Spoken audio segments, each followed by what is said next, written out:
ಮತ್ತೆ ಇವತ್ತು addiction exercise. ಮತ್ತೆ ಇವತ್ತು ಮೊನ್ನೆ ಥರ ಏನು ಮಾತಾಡೋದು ಅಂತ ಗೊತ್ತೇ ಆಗ್ತಿಲ್ಲ. ನನ್ನ ಡೇ ಬಗ್ಗೆನೇ ಹೇಳೋಣ ಅಂದರೆ ಅದರಲ್ಲಿ ನನ್ನ ಮುಂದೆ ಗೋಡೆ, ಕೆಳಗಡೆ ಬುಕ್ಕು, ಇಲ್ಲ ಐಪ್ಯಾಡು, ಇಷ್ಟು ಬಿಟ್ಟರೆ ಜಿಮ್ಮು. ಏನು ಹೇಳೋಣ ಇದ್ರ ಬಗ್ಗೆ?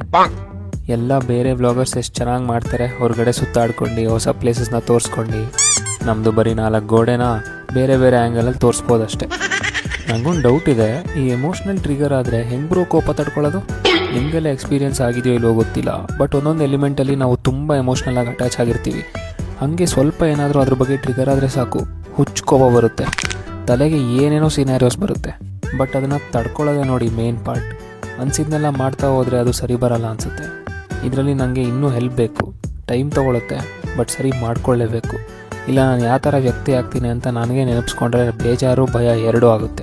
ಹೀಗೆ ಎಲ್ಲ ಟೈಮ್ ಕೂಲಾಗಿರೋಕ್ಕೆ ಸಾಧ್ಯ? ನಂಗೆ ಗೊತ್ತಿಲ್ಲ, but I mean search of that. ಕೂಲಾಗಿ ಇರಬೇಕು. ಇವತ್ತು ನನ್ನ ಹಳೆಯ ಫ್ರೆಂಡ್ ಒಬ್ಬರು ನನ್ನ ಅಕೌಂಟ್ ನೋಡಿ ಕಾಲ್ ಮಾಡಿ, ನೀನು ಹೆಂಗಿದ್ದೆ ಅಂತ ಹೇಳಿದ್ಯಾ, ಹಿಂಗಾಗಕ್ಕೆ ಏನು ಕಾರಣ, ಮತ್ತು ನಿನ್ನ ಮೈಂಡ್ಸೆಟ್ ಹೇಗಿರುತ್ತೆ ಅನ್ನೋದ್ರ ಬಗ್ಗೆ ಸ್ವಲ್ಪ ಐಡಿಯಾ ಕೊಡು ಅಂತ ಹೇಳಿದ್ರು. ಅದ್ರ ಬಗ್ಗೆನೂ ವೀಡಿಯೋ ಮಾಡೋಣ ಮುಂದಿನ ದಿನಗಳಲ್ಲಿ. ನಾಳೆ ಸಂಡೇ, ಇವತ್ತಿಗೆ ಇಷ್ಟೇ, ಬರ್ತೀನಿ, ಬಾಯ್. ಹೆಜ್ಜೆಗೊಂದು ಹೆಜ್ಜೆ ಜೋಡಿಗೂಡಿ ಸಾಗೋ ಸಂಜೆ ಮಧುರ